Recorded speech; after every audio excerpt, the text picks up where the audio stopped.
Nasreddin habitait en ce temps-là la ville de Zalka. Et la vie de Nasreddin a été marquée par une alternance de grandes périodes de richesse et de grandes périodes de pauvreté.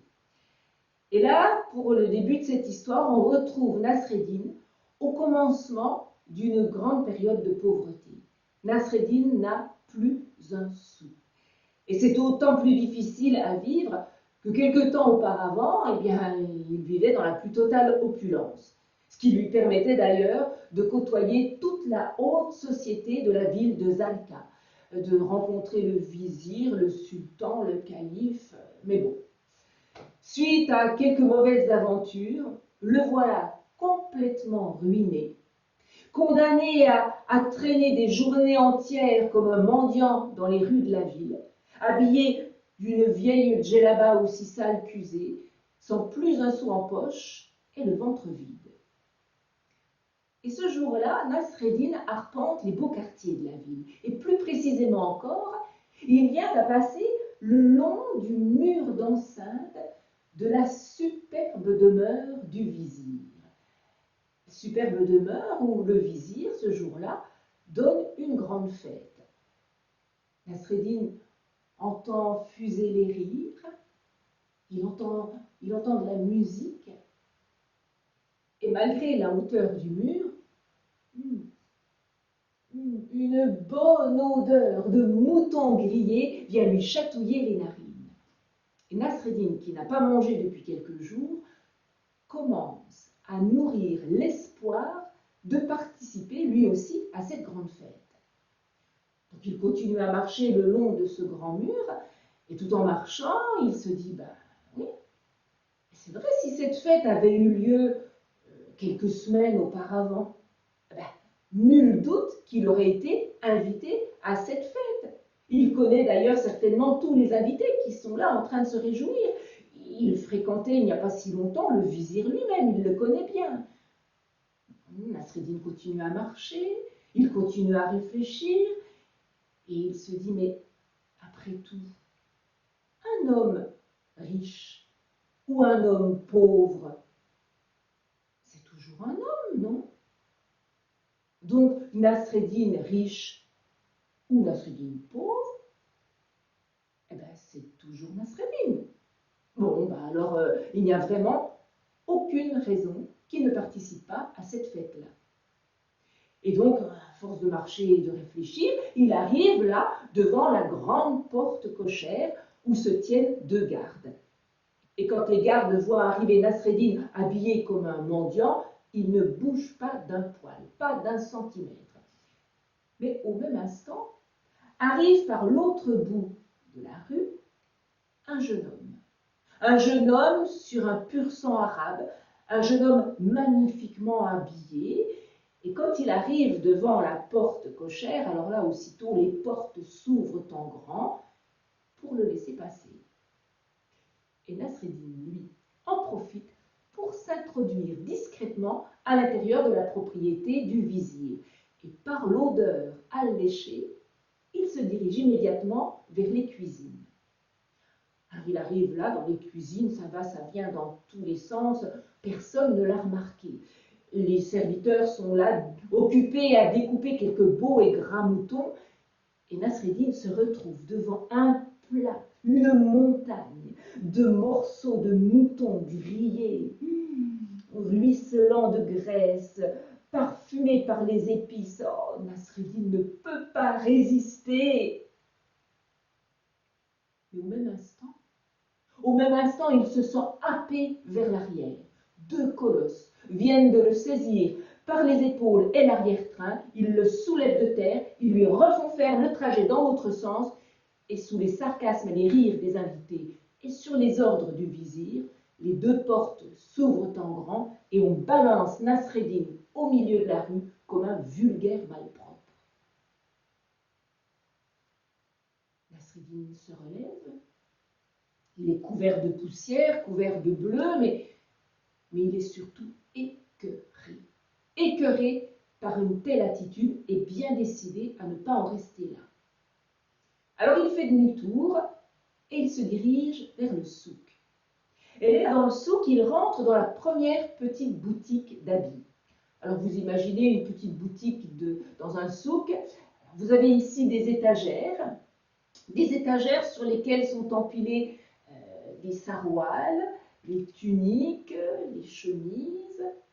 Là, dans le fond de la boutique, pendus sur des cintres, les grands manteaux, les grands cafetans. Et puis là, pêle-mêle, dans des corbeilles d'osier, pêle-mêle, les babouches et les sandales de cuir. Alors Nasreddin commence à faire son choix. Il déplie des sarouals, il déplie des chemises, il fouille, il farfouille. Et au bout d'un moment, il arrête son choix sur une chemise et un saroual, tous les deux lin, coton, coordonné écru, très simple, très sobre, mais très classe. Alors le vendeur commence à plier le saroual, il plie la chemise pour faire un petit paquet, et Nasreddin lui demande d'aller chercher, oui, ce cafetan-là, non, celui qui est juste à côté, voilà, exactement celui-là. Voilà. Et le vendeur lui apporte un superbe, magnifique manteau. Un manteau dans lequel Nasreddin se drape. Oh, le manteau lui va comme un gant. Il est vraiment très très beau, il est tout à fait à sa taille. Mais alors, vraiment, le manteau, il faut le décrire parce qu'il est vraiment très beau. Un manteau tout de soie rouge, doublé de laine. Le manteau a des manches très évasées selon la tendance de l'époque, mais surtout, le bord des manches, le bord de la capuche, la parmenture devant, le bas du manteau, tout ça est brodé d'or, brodé main, s'il vous plaît. Vraiment, Nasreddin se trouve très très bien habillé. Et finalement, il se ravise. Ça n'est pas la tunique et le saroual qu'il choisit, mais c'est ce cafetan-là. Et profitant de l'inattention du vendeur, tout occupé à replier ce que Nasreddin avait déplié, Nasreddin sort discrètement de la boutique sans rien payer. Mais il fait à peine 20 mètres dans la rue que le vendeur le rattrape. « Hé, excuse-moi Nasreddin, excuse-moi, mais j'ai comme l'impression que tu n'as pas payé ce magnifique cafetan. » Bah, normal, puisque je l'ai échangé contre la tunique et le saroual. Mais attends, Nasreddin, excuse-moi, mais j'ai comme l'impression que tu n'as pas payé non plus la tunique et le saroual. Bah, normal, puisque je ne les ai pas pris. Le vendeur reste cloué sur place, bouche bée, et Nasreddin, lui, continue son chemin. Il continue son chemin jusque dans les beaux quartiers. Le voilà bientôt le long du mur d'enceinte de la demeure du vizir. Et le voilà bientôt devant la grande porte cochère. Et quand les deux gardes voient arriver Nasreddin, habillé magnifiquement, avec ce beau cafetan brodé d'or, aussitôt les portes s'ouvrent en grand. Et Nasreddin, tel un prince, rentre dans la propriété du vizir. Le vizir aussitôt l'aperçoit, il vient au-devant de Nasreddin, oh, il se dit extrêmement flatté de la présence d'un hôte aussi honorable que ce cher Nasreddin, et ce sont des salam aleik à n'en plus finir, et tranquillement le vizir accompagne Nasreddin dans la grande salle de réception où les convives ont déjà pris place et ils ont commencé à manger. Alors Nasreddin s'assoit au milieu des invités, là, sur les grands tapis persans, et puis il commence à manger, et au bout de quelques minutes, il approche près de lui une grande jatte, un plat contenant une sauce rouge, poivron, tomate, piment. Et on voit Nasreddin plonger la manche évasée de son cafetan dans la sauce tomate poivron piment. Voilà. Ouais. Encore un petit peu? Oui, voilà. Ah, elle est excellente. Très, très bonne. Autour de lui, tout le monde se tait. Tous les regards sont portés sur Nasreddin. Et puis on commence à chuchoter, mais c'est n'importe quoi. Qu'est-ce qu'il fait? Enfin, Nasreddin, des fois, il va pas très bien, mais alors là, franchement, puis on ne se comporte pas comme ça, entre gens du monde. Enfin, c'est n'importe quoi. Nasreddin est devenu fou. Nasreddin est fou. Alors au bout d'un moment, Nasreddin se lève.